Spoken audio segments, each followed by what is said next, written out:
during the pandemic, we all lost someone, or we know people who lost other people. Here in Italy, it was really clear that the pandemic hit you very hard and quickly.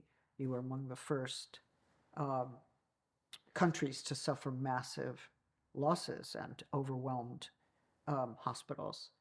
Um, and at the same time, during the pandemic, we were, for the most part, sheltered in place. We were not able to go out.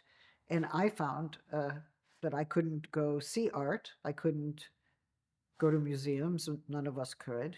And so there was a loss of culture that we also experienced during that time. The loss of life, the loss of culture, the loss of the art object.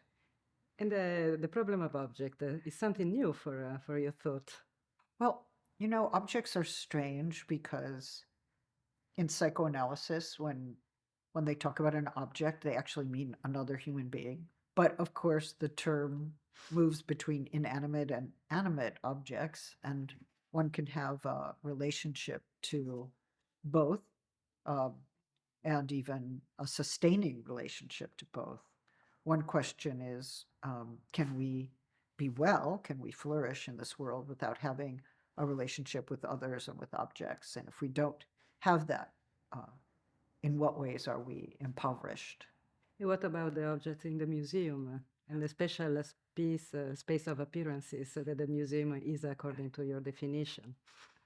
Well, it's interesting because I've always been interested in the critique of the museum space, and as you know, there are people who will say that museums are elitist, or that museums are expensive, or that the artworks in museums are precious commodities.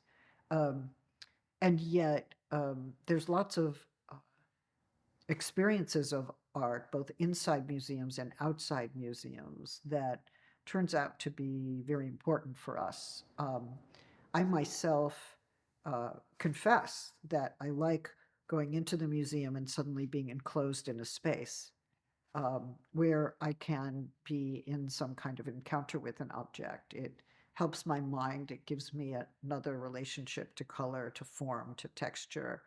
And especially if I'm suffering, or I'm part of a world that's suffering, sometimes the relationship to the art object can be regenerative. Spaces have the capacity to hold us in some way or to contain us in some way. So we do need spaces, whether they're on the street or in a museum or in some other kind of structure. We do need spaces that both take us out of public life and also reflect on public life.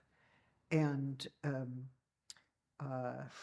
not sure we can contemplate our world or even our shared predicament without those spaces.